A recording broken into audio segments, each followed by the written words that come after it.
ସିନା ଆମେ ଖାଲି କହିଦେବୁ ନା କ'ଣ ନା ଲେଡ଼ିଜ୍ ମାନେ କିଛି କରୁନାହାନ୍ତି ଘରେ। ଦେଖନ୍ତୁ ଲେଡ଼ିଜ୍ ଘରେ ରହିବା ଦ୍ୱାରା ନ ରହିବା ଦ୍ୱାରା ଆମର କ'ଣ ମୋର କ'ଣ ଅସୁବିଧା ହେଲାଣି ନା ମୁଁ କିଛି କପଡ଼ା ଧୋଇ ପାରିଛି ନା ମୋର ରୋଷେଇବାସ ହେଇ। ଜଗନ୍ନାଥ ନମସ୍କାର।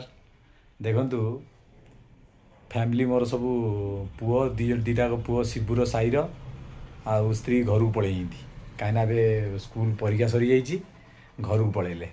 ମୁଁ ବର୍ତ୍ତମାନ ହିମାଚଳ ପ୍ରଦେଶରେ ଏକୁଟିଆ। ମୁଁ ଆପଣଙ୍କୁ ଦେଖାଉଛି ଏକୁଟିଆରେ ମୁଁ କିଛି ବି କରିନି। ଦେଖଉଛି ରୋଷେଇବାସ ବି କିଛି ମୋ ଦ୍ୱାରା ହେଇପାରିଲାନି। ଦେଖନ୍ତୁ କିଛି ବି ରୋଷେଇ ହେଇନି। ଘରେ ମାନେ ଗୋଟେ ଲେଡ଼ିଜ୍ ରହିଲେ କେତେ ସୁବିଧା ଫାଇଦା ସେଇଟା ମୁଁ ଆପଣଙ୍କୁ କହୁଛି। ସିନା ଆମେ ଖାଲି କହିଦେବୁ ନା କ'ଣ ନା ଲେଡ଼ିଜ୍ ମାନେ କିଛି କରୁନାହାନ୍ତି ଘରେ। ଦେଖନ୍ତୁ ଲେଡ଼ିଜ୍ ଘରେ ରହିବା ଦ୍ୱାରା ନ ରହିବା ଦ୍ୱାରା ଆମର କ'ଣ ମୋର କ'ଣ ଅସୁବିଧା ହେଲାଣି ନା ମୁଁ କିଛି କପଡ଼ା ଧୋଇ ପାରିଛି ନା ମୋର ରୋଷେଇବାସ ହେଇଛି। ପାଖରେ ଗୋଟେ ଭଉଣୀ ଅଛି ସେଠି ଖାଇଦେବା ନହେଲେ ଏମିତି ଟେନସନ୍। ଘରେ ନିହାତି ଲେଡ଼ିଜ୍ ରହିବା ଦରକାର ନହେଲେ ଘର ଭଳିଆ ଲାଗିବନି। ପିଲେ ନାହାନ୍ତି ସୁନସାନ ଲାଗୁଛି ଭଲ ଲାଗୁନି। ଏଇଭଳି ତ ଜୀବନ ଆଉ କ'ଣ କରିବା।